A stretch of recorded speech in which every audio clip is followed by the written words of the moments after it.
Disclaimer for the Voice of Men 360. Please be advised that content brought forward for any event facilitated Voice of Men 360 is always brought forward in good faith. Facilitators, speakers, panel members, and audience participants are responsible for their own good judgment in taking action that may relate to this discussion.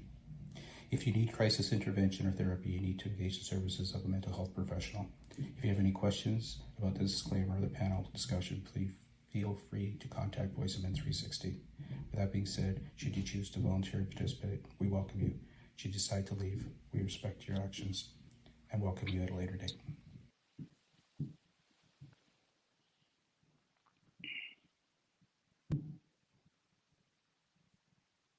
Welcome to Unspoken Tears. My name is Dave Rogers, and I am broadcasting today from Toronto, Canada, after a very volatile 36 hours with technology here in Canada.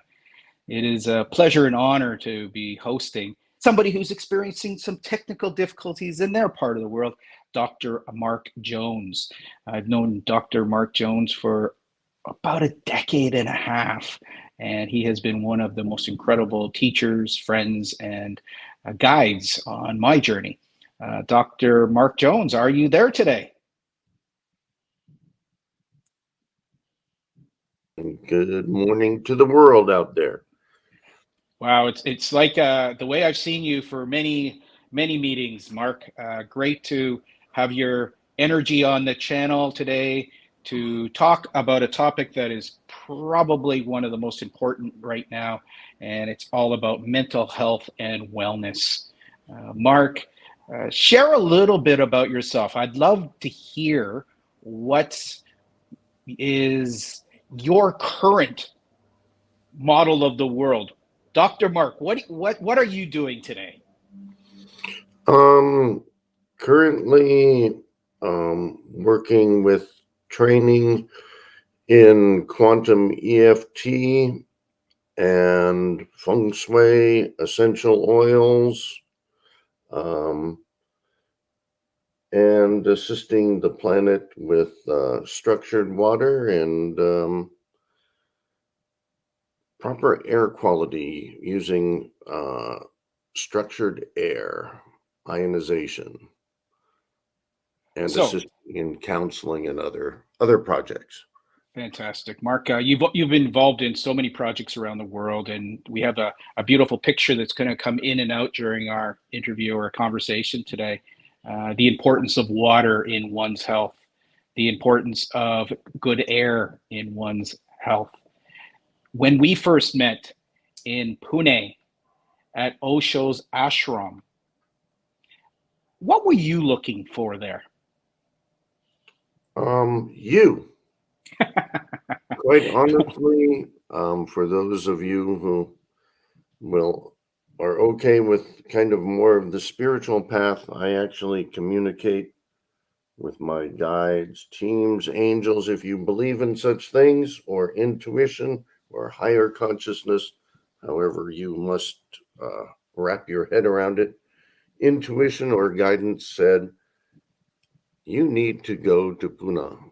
You need to go to the Osho ashram, and you need to stay there for one night because there is somebody you have to meet there. So I went all the way from Bombay to the Osho ashram by taxi and got there and went to check in, and the people said, you can't stay at the Osho ashram inside for one night. And however it got arranged, I got to spend one night there inside. And the next morning, there was David, and he can take it from there. So for our listeners today, some of you might be going, that is really listening to your intuitive guidance. That is really being connected. There must be an incredible process you have to go through to have that type of trust or faith or good listening skills. You have been a teacher of intuition, and you taught me that very first day we met about listening to my guides, listening to my inner voice, discerning between the nice little angel on one side and perhaps the little naughty devil on the other side. For people right now that are going through some turmoil in their life, Mark, you've shared so many wonderful wisdom over the years, yet you make it so simple.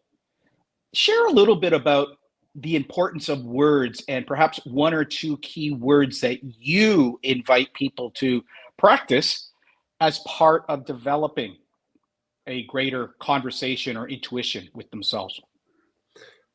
For those who hear what I'm about to say, I don't mean any offense to anybody.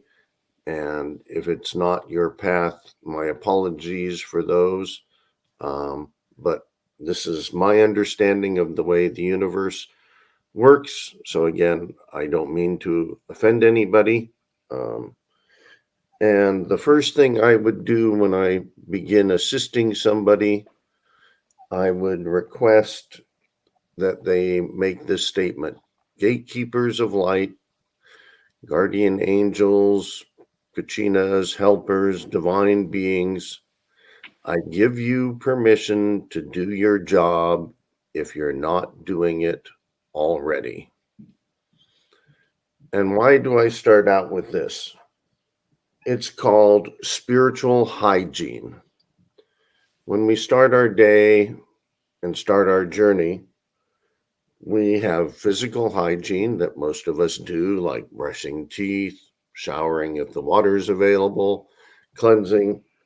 And there's also spiritual and emotional hygiene that we have to take care of to make sure we're doing well.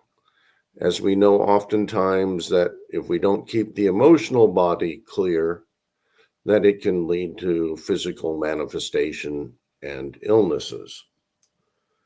So also with the spiritual, you need to keep that clear and clean. And that's the beginning step, is allowing that protection. So essentially, if you have a nice large house, if you're blessed to have that, and you have a guard looking at the gate, the same thing spiritually, you have somebody working at your gate so that no inappropriate beings or energies can come through. Is that helpful? Thank you, David. It's extremely helpful from a perspective of you invited anybody with any belief structure to simply be good with their existing way of seeing the world. And so you then respectfully invited or offered a different interpretation. And I found that when you first shared that concept with me, quite respectful. It wasn't attacking. It wasn't telling that you know something better. It was inviting me to talk to my guides. It was inviting me to, when I enter a forest, to acknowledge the gatekeepers of the forest. There's a certain amount of respect and honoring that you're talking about. And this term that you're using today, this spiritual hygiene, what a wonderful term that it is about a daily practice. It is about being curious and being aware of what you see and what you don't see. And we have been taught these days that many of the things that are there, we might not see. Many of the things that are in an audio frequency are there, but we don't hear. Some of the things that we smell or don't smell, our senses are one way to experience the world, yet you've explored other ways to experience the world, particularly through some of your trainings with Indigenous elders, with medicine men and women, with people who are using intuition, relationship with spirit. Would you share one of your most recent lessons from an elder, and what were they guiding you, and what was the communication like? For those of you who want to understand or believe a little bit better about that connection, I have two wonderful ones. Both are actually Christian-based mediums. And I gave them permission to assist me if they got communication from my guides and angels and they needed to pass it on to me. So I was down at the Union Hall thinking about getting on a ship, and all of a sudden Donna calls me, and I pick up the phone and she says, "Mark, your angels and guides are saying you're thinking about getting on a ship. Don't get on it." As she's hanging up, Raven's calling me saying, "Mark, your guides and angels are thinking about you getting on a ship. Don't get on it." And she hangs up, and I didn't take the ship. Had I joined that ship on Sunday, there was a hazmat spill on the ship. I could have died. And the captain on the ship was bipolar, and it would have been a horrendous journey. The next week, I got the Pacific, and it was a beautiful 4 months on the ship, like a paid vacation. So there's an example of communication with both indigenous elders. They're both also indigenous elders. So is that helpful?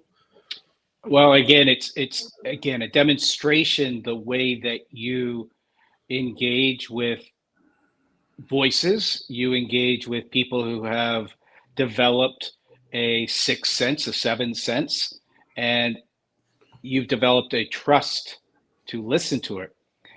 There are listeners today that have been traumatized, that have been lied to, have been cheated, and they don't trust anybody, especially themselves, especially if they're now into addictions, if they're into giving away their accountability, responsibility. What are one or two ways, Mark, that people can, from perhaps a very strong basis of distrust, start to develop a inner trust? Well, some very important tools that would be helping one to get to center and balance. First off, is essential oils. If people aren't allergic to smell or sense, finding the appropriate oils, like Krishna Badapa utilizes, it's one of the most effective ways to bring one to peace and center. And if you have the right combination of oils, you can actually assist in relieving grief, panic, such as using Rescue Remedy. They have pastels, so people who have, you don't have to use the alcoholic drops. You have the pastels, and it's a hugely effective means to help get centered and balanced, as well as using EFT, which is probably one of the fastest means, using tapping currently to assist in that process. That, and also sacred sounds or toning. If I may have permission, David, may I give an example of toning? Certainly. Let me Okay. just do a little recap, because you've used the term EFT a couple of times, and I just wanted to let our listeners fill it out. It's referred to as emotional freedom technique, folks. There's an element that when I first met Mark, he was into helping me get balance, and it was funny because I was just about to go do some Kundalini dynamic meditation at the Osho ashram. So that's about getting a little out of balance. So Mark was there guiding me to breathe in through the nose, out through the mouth, slow down, get out of that that frantic fight, flight, freeze dynamic that so many people are living in stress, constant stress, and breathe to a point where we come back into center. So essential oils will essentially open up your breathing, and then it will also infuse wonderful ways for your pathways to clear and cleanse. With EFT, emotional freedom technique, there's a number of tapping points on our body that, again, it's like giving your body a meridian massage, giving it a little shiatsu massage, combining it with breath, combining it with peace and harmony. That is a way to shift from that state of whether it's depression or it's anger or it's confusion or it's overwhelm. By breath work and experimenting and practicing with breath work, it can often lead you to a whole new way of living. And this practice it is the invitation. Now he's going to go into the next area, which I was going to ask a little later, yet it's beautiful now to talk about toning. So Mark, why don't you just do a toning, and then we can do a little bit of a deconstruct of what it does and perhaps even some of the left brain logistics on what it impacts. So yes, Mark, Dr. Mark Jones with a toning, folks. For those of you that are okay with it, I would request that you, whether you believe they exist or not, kindly call in your healing teams, your angels, your guardians of light, and the divine beings that assist you. Whether you, it's kind of like some people can't see electricity, yet you flip the switch and the lights come on. We have the divine energies that are around us, whether we believe in them or not. And they're still here to assist us. So again, for those of you who don't think that way, I don't mean to offend you. It's just the way I perceive the universe. Okay, here we go.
Who?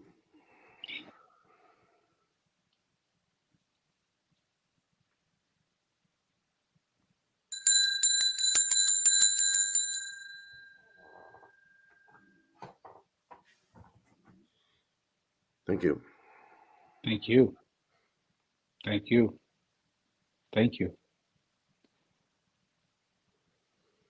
I'm curious if anyone's listening or watching, you feel like typing in a comment or a question, feel free to do that. This is an engaging practice. This is today about mental health and wellness. We're sharing some different modalities today that will perhaps assist you. If it triggers some curiosity, I invite you to go and do a little personal research, experiments. It's one of the things that, Mark, would you be able to share one or two or three things that a toning like that does for the physical body? Or would you rather answer what it does to the spiritual body? Well, again, if we go to more of a scientific basis, using the GDV or the BioWell to measure the body frequency and energy, when you use toning or harmonics, It simply helps to balance the frequencies in the body. And it's like listening to, and it also helps to bring joy to the system. When you listen to sacred chants or hymns, when it brings that peace and that joy and happiness to the body. When I travel and I go to hotels and things where it doesn't feel so comfortable when you go into the space. What's worked for me in the past, I carry the Agnihotra on my phone, and I'll simply burn a little incense if it's allowed and let the Agnihotra go and clear the space. And within a short time, it's comfortable to sleep where it might not be otherwise. And to just help bring peace within myself or space using different sacred sounds or music to assist the harmonics of the body and the spirit and the mind. Thank you. Thank you, Mark. And I guess the question or the continued discussion about is by you invoking the healing guides or guardians or spirits to come in to be part of the healing, you're also assisting with the breathing, with the smelling to come into some balance. You're also doing some soul work that then comes into the heart, and then the heart directs the mind to perhaps feel differently or focus on feeling different. You've even in the past used words like effortless ease.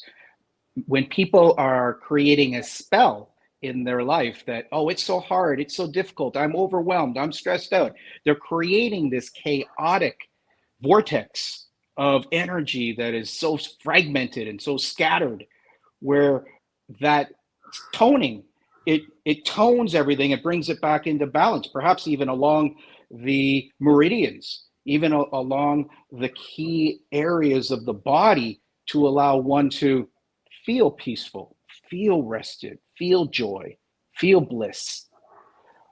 Western medicine tends to focus on the messages from the body and then treats the characteristics of the body's distress.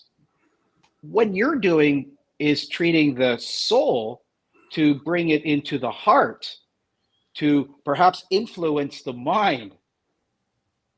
What is the way that you love to share words to allow interrupts to give peace and harmony to people? Maybe share a few of your favorite words to assist somebody on their journey back to a peaceful position. Thank you very much for that wonderful explanation. And yes, as Grandma Twy from the Seneca Wolf Clan taught me many, many years ago, word medicine and being responsible with your thoughts and words, because there's a strong potential that they will create your reality. So the other information I would share with individuals is about changing their reality. We live in a multiverse, string theory, where an infinite number of different realities coexist simultaneously. And by using the appropriate words, the appropriate frequencies, we can shift ourselves into that other reality where the experience is effortless, is joyful, is happy. So, universe, from this moment forward, I'm going to have an effortless, joyful, prosperous, healthy, wealthy, joy-filled, unconditionally loving experience from this moment forward. And by putting out intentions like that, it helps to shift you into that dimension, into that reality. And also counting back, as Joey Yep shared a long time ago, counting from 64 to 1 backwards to bring yourself to that alpha state or that more relaxed state where you can make those requests for health and stamina and peace of mind much easier. Is that helpful? Well, again, if people are listening, Mark is sharing wisdom from his journey, and one could be a young master in Malaysia, like Joey Yap. One might be a 80-something-year-old elder from an indigenous clan who's talking word medicine. Mark, you've studied anthropology. You have a degree in anthropology. You studied religious studies. You're an ordained priest. When you speak today to perhaps other people of the cloth, I've seen it. You speak with such respect, such endearment, and there's an honoring in your code. It's not like you're telling everyone to follow one way. You're actually, I've noticed, just so playful in your way of engaging perhaps someone's guides, perhaps a connection that you've experienced in a past life. Share a little bit about deciding to go into religious studies, and what were some of the challenges you had at the early stages of your journey? I was very fortunate to meet Jim Barnett, who was a Vedanta monk for over 22 years. And Jim was very kind enough to share with me the process of Roberto Assagioli's work, NET, neuroemotional release techniques, and other wonderful teachings and psychological modalities. And in his process, he taught me, as besides how to do exorcisms, he taught me about effective means. So whoever you're communicating with, to honor their path to the best of your ability. And he taught me that nobody's a teacher. We're all equal. We are here to share what we've learned along the path. And you all actually know everything. It's just whether you've chosen to remember it or not. And another person might have remembered it first, and they're sharing their experience, their knowing, before you have, to assist you on your path. We're all equals on the journey. Don't put anybody on a pedestal so they have to fall off. Keep them as equals and use unconditional love and compassion. Okay? Thank you, Grandfather Jim. You've spoken about Jim Barnett in the past to me, and one of the stories that you shared with me that remains in my memory banks, and also I've shared with people around the world, is Jim's empathic healing practice. And I'm purposely using the word practice is because for whoever's listening today, and if you're picking up an invitation to go and explore EFT, or you're hearing that, wow, essential oils, I've heard about them, you're going to go and explore. You can experiment. And the experiments that Jim Barnett shared with you was in empathic healing, and that he would be able to provide a cleansing, remove cancer, and his modality to do that was to remove the cancer. Then he would go and have a delicious meal. Do you want to pick up the story? What would Jim do to release the dis-ease or energy or dark matter? And can you complete that story, Mark? Well, the first time I was guided to take Jim Barnett, Grandfather Morning Owl, to Australia. And he would do a 3-day workshop ending in a purification lodge or an Anipi ceremony. And during that weekend, he would have Australian firemen, policemen, fishermen in cathartic tears. He was able to guide them through a number of psychological processes, as well as himself be an empath, knowing exactly what the individuals were going through and feeling, and being able to complete the process in 3 days, where normal psychiatrists wouldn't get to for 10 years.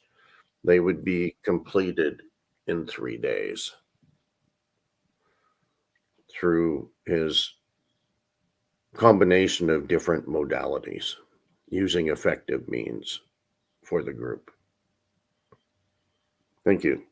And I remember that. Correct me if I've maybe mixed teachers yet. When a clearing was done, if he was able to locate the cancer cells and then assist with the release immediately of the cancer cells, or a big portion of the cancer cells, he would then eat a steak as a way to have some matter to release it out of his system as a part of his protection, as a part of his process that would allow that transfer of energy not to go on to him and would actually go out in the biodegradable manner. Yes, that is very correct. He would use his dietary methods to make sure that he stayed strong and whole. In the case of cancer, we were up in Cairns, and there was a nurse who had chosen to go through the experience of cancer. And with his modalities, he was able to clear the majority of things, and there was one last trigger. So he also uses hypnosis as part of his modalities, and he was able to ID within the nurse that age 3 or 4, her sister had said that she wished that she was dead and that she had no right to live. So for the nurse, her sister's words had imprinted at 3 or 4. And so she was self-sabotaging her healing process. And once they were able to clear that using the various techniques that Jim uses, all of a sudden the light came back on inside the nurse. And it didn't matter what modality she chose, she was going to get better, because that self-sabotaging roadblock had been removed. And so some would say that that would be a trauma, and many of the traumas that people are really struggling with later in their life were triggered age 2, 3, 5, 7, 10. In our programs with Voice of Men 360, we're noticing a lot of children traumatized during their youth. Would you be, again, we've been sharing modalities, and the word modalities for folks is it's different types of remedies. These are practices that have been used for decades and millennia and even beyond, as a way to bring the body into some type of homeostasis. When it's out of balance, we're looking for ways to get it in balance. When we're holding on to a trauma, we've got to look for ways to release the trauma. sometimes going back into a regression, imagining your time when you were a 3-year-old. What else could have that mean? Is providing alternative pathways that somebody can let go. And one of the words that you've used so elegantly with me is with effortless ease. And it might take a little practice of effortless ease, because for weeks, months, years, decades, people hold on to that memory. That trauma becomes so entrenched in the neurology, in the certainty, in the reality. And we're rewriting reality. We're rewriting the story. We're perhaps even going further, Mark. We're actually going, for some people, into karma.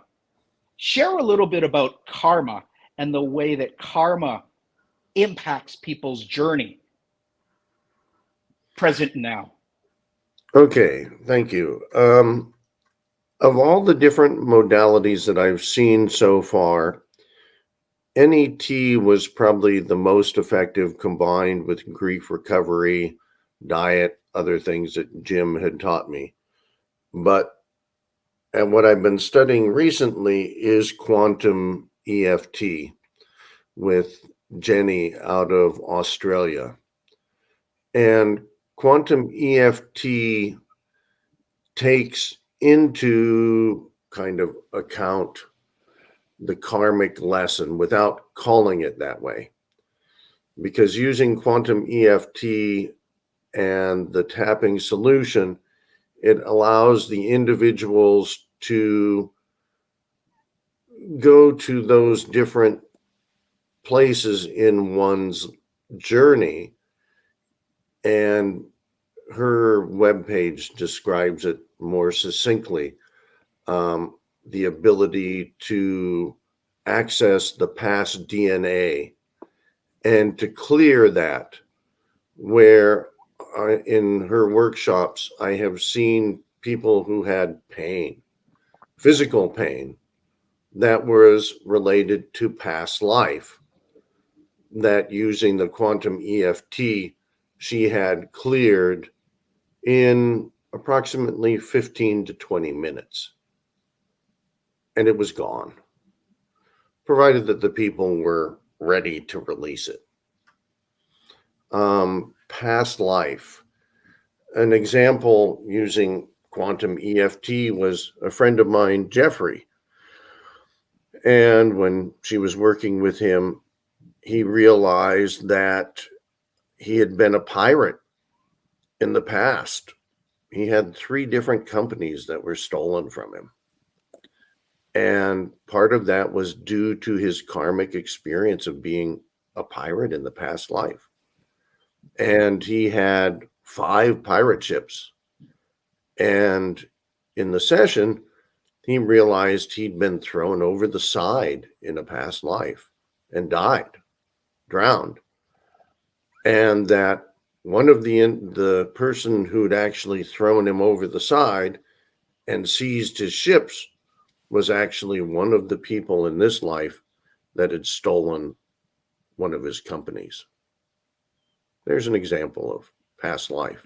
Unfortunately, Jenny was able to assist him in clearing that trauma from back then so that his journey now could be much more effortless and not be sabotaged again, so he wouldn't lose companies in the future, and that he could have prosperity and wealth and live in peace and happiness.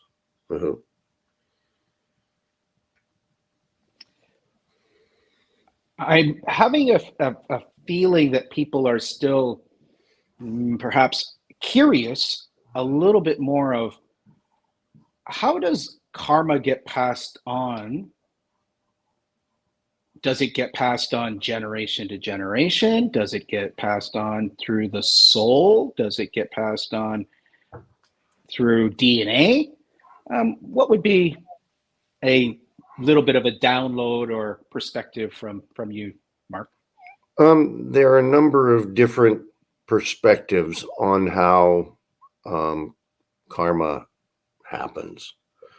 Amongst the Seneca, there's the understanding that we choose the time of our birth, the general time of departure, and our basic experiences that we're going to come here with.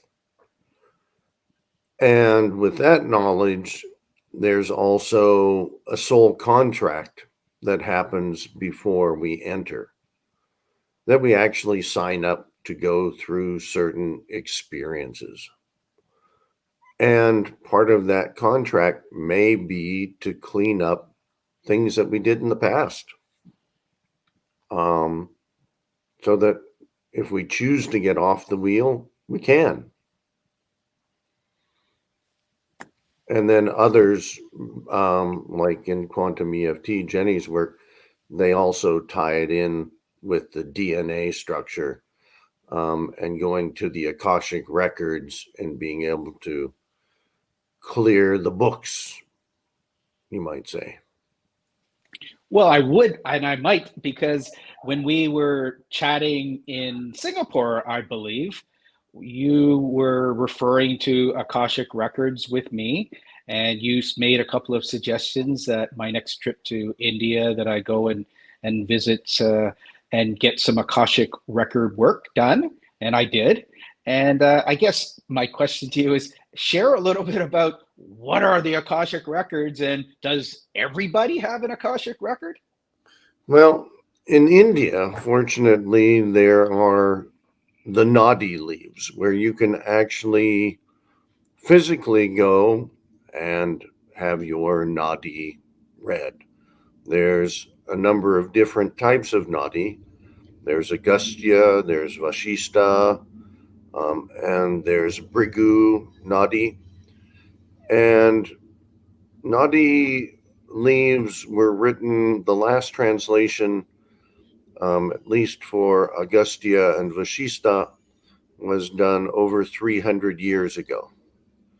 The original transcription actually dates back to over 10,000 years ago. Yeah, it might stretch your mind, but the palm leaves, the last translation was 300 years ago, whatever the case is.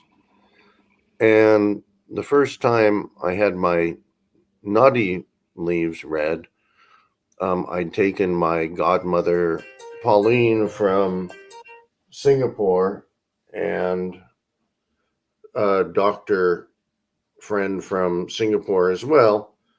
And we were in Madras and went to a nadi reader, and you just use your thumbprint, and the person intuitively, the reader will go to a library where all these, what they call condoms, are kept, and they will bring them back, and based on that thumbprint, they will bring the group of condoms out, and they will start flipping through, and they will read from them, and your name, mother's name, sister's name, father's name, children's name, why you came here, and all that information, which was at least written 300 years ago, at least. And that's a form of the Akashic record called Nadi from India. That's the physical form. And it even had Pauline, Tang. It had the Chinese names, right? Which was a little difficult for the gentleman to pronounce, but it was all there.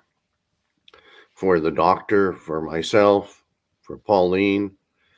It took a little bit longer to find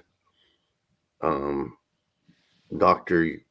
Yo's, but they had to go through, I think, like 3 or 4 condoms before they found it.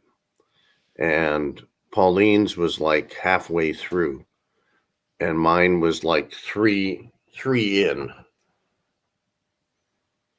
And then you have the spiritual Akashic records, which are available for pretty much everybody to go see. Yeah.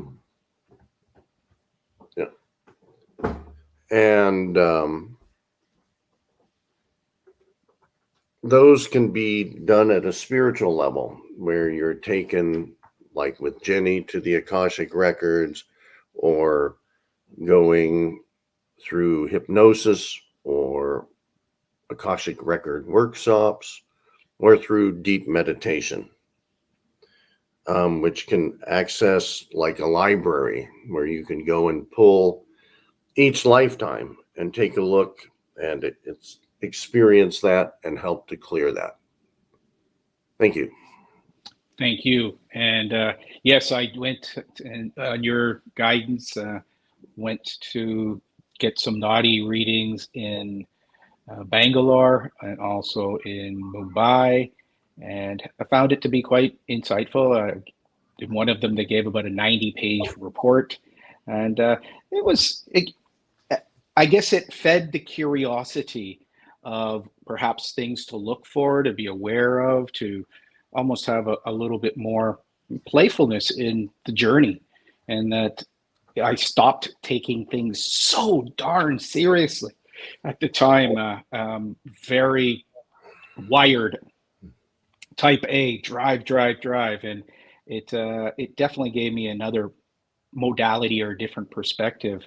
I'd love to get into some approaches right now, and because you've been so generous with your sharing and your experiences, and it's given that we're really inviting more wellness into people's life today, and we're inviting mental abundance. What would be, is there a recipe you can share with me today? Because a big part of our journey together also has been studying and being part of Ayurvedic. You spent a lot of time with Ayurvedic masters, and I have a feeling you're a master in it also. However, the way that your humility works is that there's always a master, yet you're also not going to put them on a pedestal so they can fall off. And so we can all learn from each other. And I think that's the beautiful thing that I'm experiencing right now, whether I'm going golfing with a 11-year-old like I did yesterday, or spending time with a 92-year-old who's on their deathbed, is that there's a honoring, a respect, a pleasantness of being in somebody's presence and enjoying the gift of being part of their life. Let's talk about some everyday approaches that can assist people, because you've talked about water. You haven't talked too much today about fresh vegetables or fresh fruit.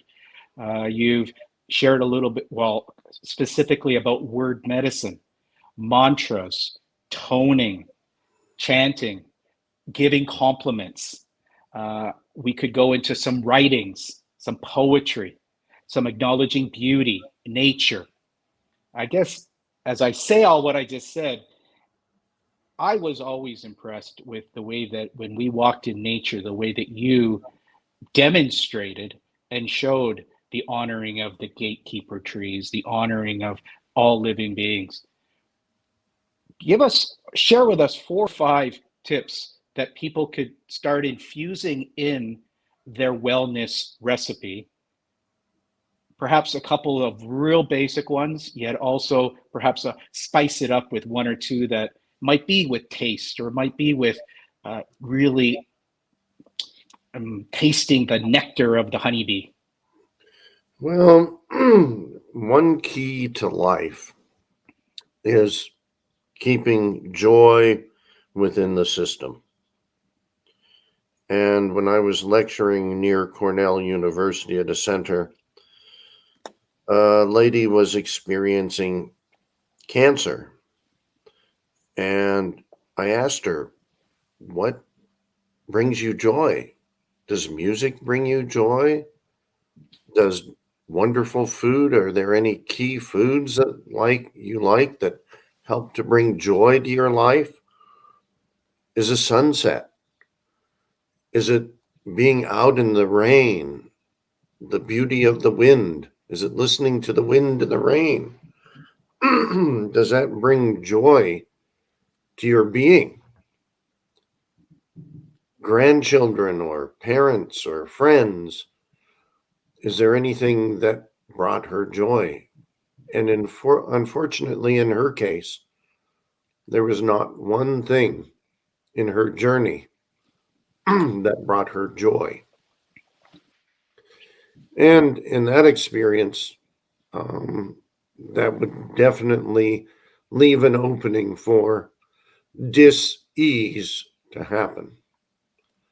So a key tool is to bring joy, true joy and happiness into one's heart each day. And keeping a gratitude journal, if you have the time and the space, write down what you're grateful for. I woke up this morning. I had a wonderful meal. I had a chance to share with Voice of Men 360. I had the chance to give my children a kiss in the morning, to show the love for my wife or my husband, the gratitude of being together, that gratitude alone to the earth, to the sky, to the water we drink, the gratitude for the food that we offer our body, that we're healthy, we're whole. The attitude of gratitude is key. And that keeping joy within our system, even if it's just one or two things to start with, it's a beginning point. To take that walk in nature and to observe the messages that nature gives us, be it the eagle that flies through the sky, or the heron bringing us wisdom, or seeing the otter, or the mouse, jumping mouse, or the raven, or the crow, or the hawk, or the whale, or the dolphin, or even the ant people. What's the messages that they're bringing us? Or the bunny. Being aware of your universe, being aware and perceiving with consciousness that which is about you and giving gratitude for it. And as you sit down to have that lovely meal, or even a meal in itself, because you're fortunate to have food on the table,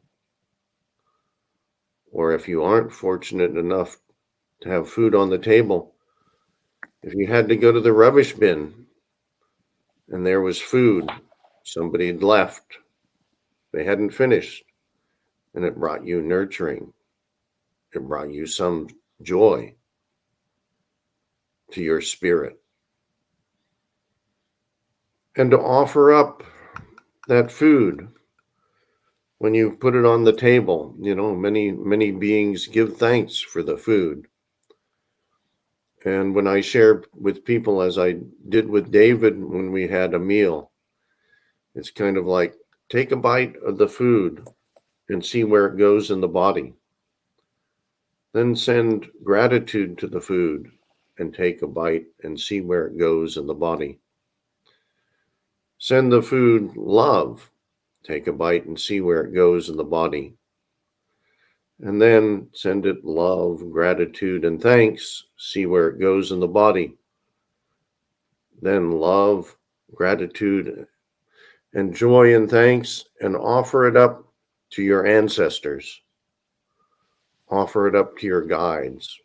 Offer it up to your angels, your teams, your helpers, if that feels appropriate. Again, with whatever I've shared with you is only if it feels appropriate.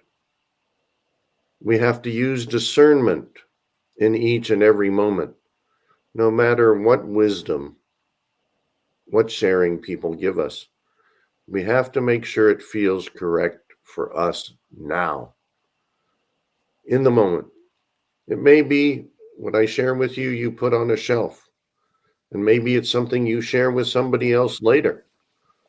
or maybe it resonates with you and you utilize it now and into the future.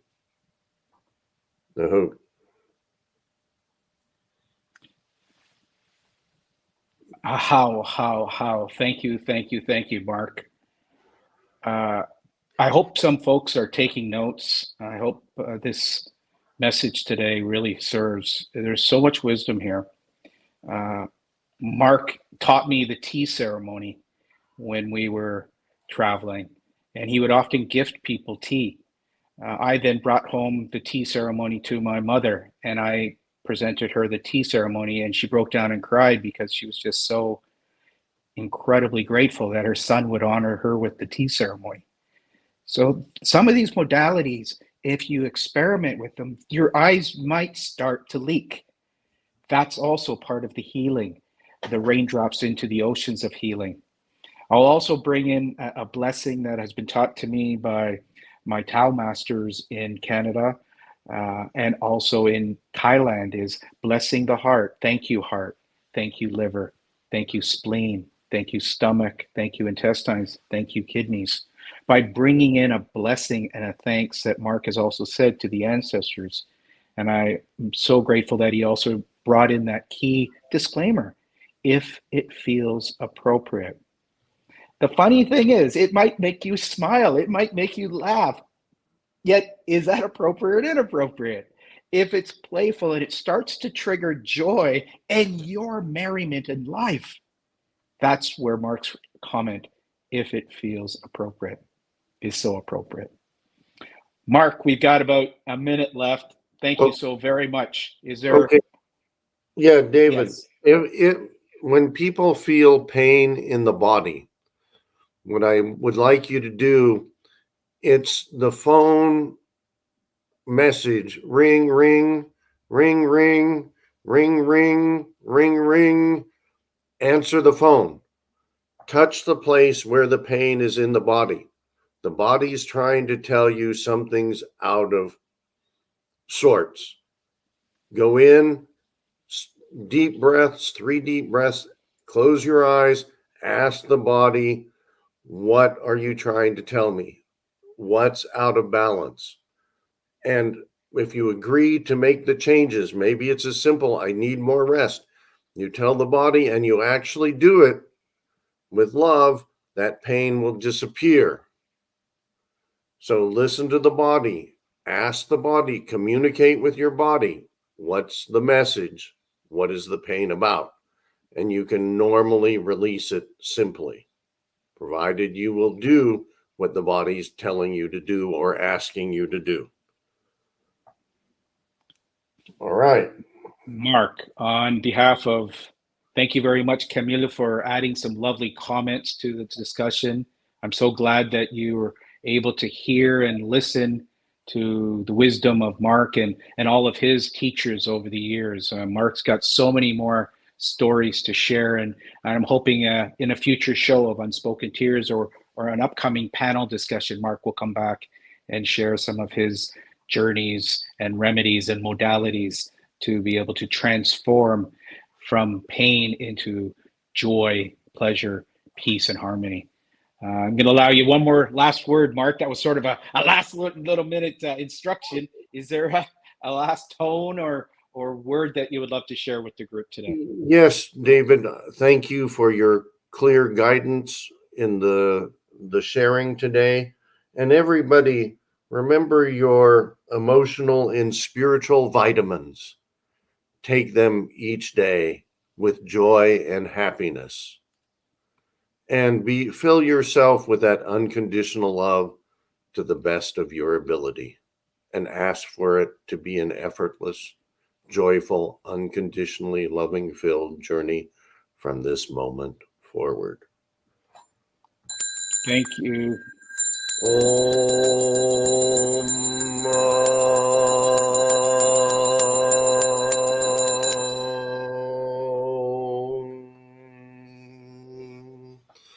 Thank you, Divine Mother. Thank you, Father Sky, Mother Earth, the Great Mystery, and all the Divine Ones, whichever path you follow. Thank you for your blessing for all these children as we make this journey on this planet. Ahu. Thank you, thank you, thank you. On behalf of everyone at Voice of Men 360, thank you to Dr. Mark Jones. Thank you to all of our listeners. We'll be putting some comments in the links on our YouTube channel. Please check it out, share with some friends, and we look forward to seeing you next month with Unspoken Tears. This is Dave Rogers, wishing you an absolutely brilliant day, week, and month ahead. Namaste.